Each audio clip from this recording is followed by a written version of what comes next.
Grabe yung baha, oh. For sure, marami naman nakurakot si Dad. Paldo. Oh, Cheska, ba't ang aga mo? Di ba traffic kasi baha? Ay, opo ma'am, baha nga po eh. Kaya pinag-helicopter na ako ni Daddy para safe ako. Kawawa nga po yung mga tao eh. Wow, sana all. Ah, yes Daddy? Opo, nandito na po ako sa school. Yung baon ko 1 million ha, send mo na. Ha? 1 million yung baon niya? No! Binasa mo yung Chanel bag ko! Sorry, Cheska. Alam mo ba kung magkano to, ha? 600,000 to! Mas mahal pa to sa bahay nyo! Napakamahal naman yan.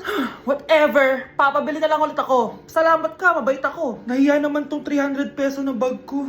Be, tara sa kantin. Nag-crave ako ng siomay tsaka ng kwek-kwek. Tara.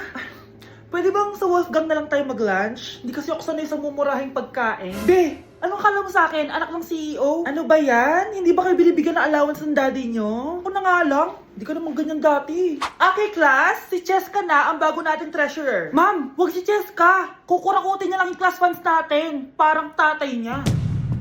Flood control, ayaw. Gastos, gusto. Kaya mayaman si Cheska kasi korap ang pamilya niya. Ang laki ng tax na binabayaran ko. Sa Disney Princess pala natin napupunta lahat. Habang kami, binabaha na dito. Ikaw pa helicopter lang. Wow, napaka-lavish mo naman. Tsaka, pairam muna ako nito Chanel bag mo ha. May ambag din ako dito, no?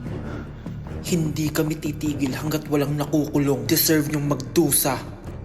Kaya hindi umuunlad ang Pilipinas dahil kinukurakot nyo. Mahiya naman kayo! Don't stop shaming them. Deserve nila yan. Mainit ang mata sa atin ng mga tao. Kaya siguraduhin nyo na magmumukha tayo malinis, ha?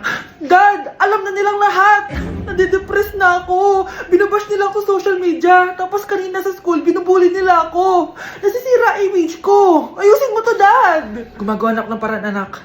Pero sa ngayon, kailangan ko muna kayo palipad sa Amerika para safe kayo. Okay, Dad. I'm calm. Bigyan mo ako ng 10 million pang shopping ko doon, ha? May mga mag-iimbestiga dito.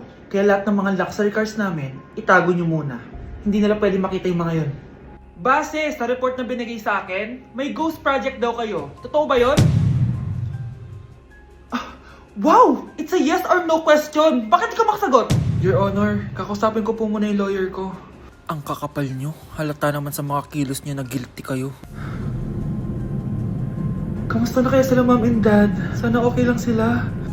Nawala sa garahe ang 10 sa 12 luxury cars. Pati mga sasakyan tumakas na. Hindi kami papayag na hindi kayo mananagot. Hindi kami mananahimik sa issue na to.